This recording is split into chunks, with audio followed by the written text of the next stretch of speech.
Hi, I'm Su J Sokol, and I'm going to be reading from a work in progress called 5 Points on an Invisible Line. It's a sequel to my Sunburst nominated novel, Cycling to Asylum. Chapter 1.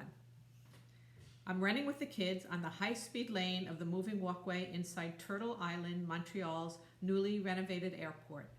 Lake, who's not even using the walkway, is somehow sprinting along effortlessly several meters ahead of us. Every so often, he shoots us an impatient look over his shoulder, though it's his fault we didn't leave on time. We zip past a moving loop of flat info pics that show tourist attractions like the Biodiversity Dome, Parc Mont-Royal, and my son Simon's favorite, the Musée de Glace, with its life-size ice sculptures. Hopping off the walkway to enter the international section of the airport, we're suddenly surrounded by travel ad holos. Giant red letters appear on a background of blue and white stripes. Cuba, see, the ad seems to shout at us, and as we pass through it, the sound of ocean waves fills our ears while the sweet scent of Cuban tobacco mixed with weed fills our nostrils. Hyper, Simon cries, swinging his head from side to side so as not to miss anything. Stop acting like an ignorant regionalist, his sister says. You've done virtual travel. Be nice, Siri. This is your brother's first time in a real airport, Lake says gently. Siri's also never been to an airport, and neither has Lake. I'm the only one of us who has.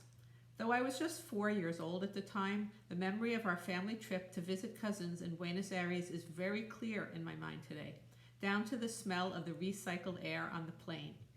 The flight was just before the ex-mass attacks that disabled airports in 6 major cities. These days, I find myself at the airport frequently, not as a passenger, but through my work as a refugee lawyer. Wait till you see the arrivals area, I tell my family. But before we get there, we have to run the gauntlet of fragrant food modules selling poutine, falafel, coup de castor, dragon bowls, and spicy noodle clouds. Mommy, can we get something? Simon asks, looking to Siri for support. Simon and I could share, Siri offers, her eyes on the dragon bowls. We need to meet Philip, I remind the kids, and we're late. I'm sure he'd like a coup de castor, Simon says hopefully. He probably would, Lake says smiling, but first help me find his arrival gate. Oui, Papa, Simon replies, running ahead to catch Lake's hand in his own. Despite the frightening events that led us to flee the only home he'd ever known, Simon at 12 still has the innocent open heart of a young child, unembarrassed to gape at things and hold hands with his dad. It makes my own heart ache, for Simon is so much like Lake, or at least how Lake might have turned out had he been cared for in his childhood. Tabernacle, cries Simon, the first to spot Philip's flight on the holoboard. His plane's going to be 47 minutes late. Watch your language, Siri scolds. It's okay, I say, forgiving the tabernacle, which to me resonates less like a swear word and more like a quaint reference to the ancient Catholic Mass. In any case, I'm relieved that the plane is delayed, and my frustration at Lake for making us leave late dissipates like early morning fog in bright sunshine. Still, I can't help marveling at Lake's usual luck around timing. Though we'd waited 2 long years for the visa that would finally allow Philip to come to Montreal, I knew that on the day of his scheduled arrival, Lake would find some last-minute thing to do just before it was time to leave for the airport. Maybe it'd be an apartment repair, or an adjustment to the CO2 vent in the co-op's hydroponic garden, or maybe an emergency planning session for the new group of refugees that would soon be arriving. In fact, Lake was on his wrist pad, having a conversation that was sensitive enough to make him leave the bedroom when Siri followed me in. After that, we'd had to run the whole way to the skyline, afraid of missing Philip's flight. At arrivals, I point out the huge ceiling screen showing images of airplanes arriving in real time, but transformed into light and sound art. Pulsating heat waves of purple and red emanate from the wings and noses of the planes, and the loud crescendo of a descending major scale sounds each time there's a landing. Simon's standing, mouth open, and even 15-year-old Siri's having trouble maintaining that well-practiced bored expression on her face. We walk under the screen towards the arrival gate. The large space is filled with people, everyone rushing off in different directions. Shifting my shoulder pack to the front where I could keep track of it, I turn to Lake, trying to gauge his state of mind. It's more crowded than I thought it would be, Lake says in that flat voice he uses when he's suppressing an emotion. Yeah, I agree. Between the most recent pandemic, our politicians' constant stoking of xenophobic fears, and Quebec's heavy carbon tax for air travel, international voyages are rare for ordinary people. Even more so than 3 years ago, when Lake and I took the kids and crossed the border from New York to Quebec by bicycle to seek political asylum. Lake's right that today's airport crowds are unexpected, especially more than a week past the winter holidays. Come on, this way, I say to the kids, who are still mesmerized by the ceiling screen. Lake, meanwhile, is carefully checking out his surroundings without appearing to move his head.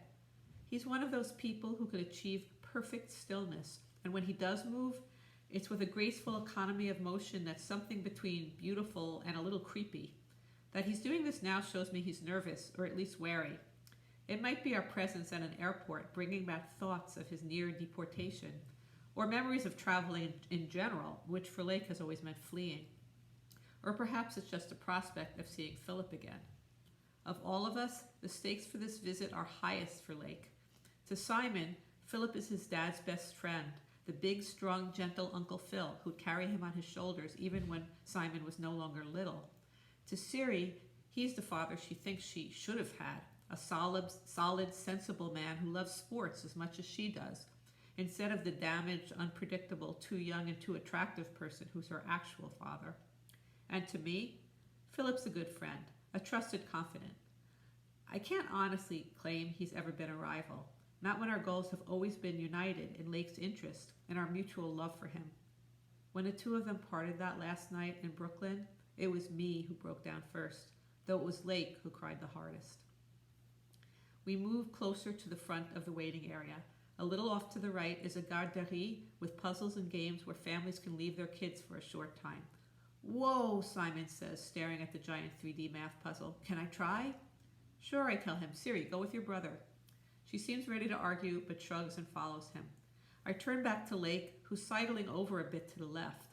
He's tied his coat around his waist, and I see he's only wearing a t-shirt under his jacket, despite the day's frigid temperatures. He's quiet, seemingly calm, but I know him too well. I lay my hand on his arm. It's rock hard. He's holding himself together so tightly that if I tapped him on the forehead, I imagine him cracking like a piece of raku pottery. The flow into the arrivals area is only a trickle at first.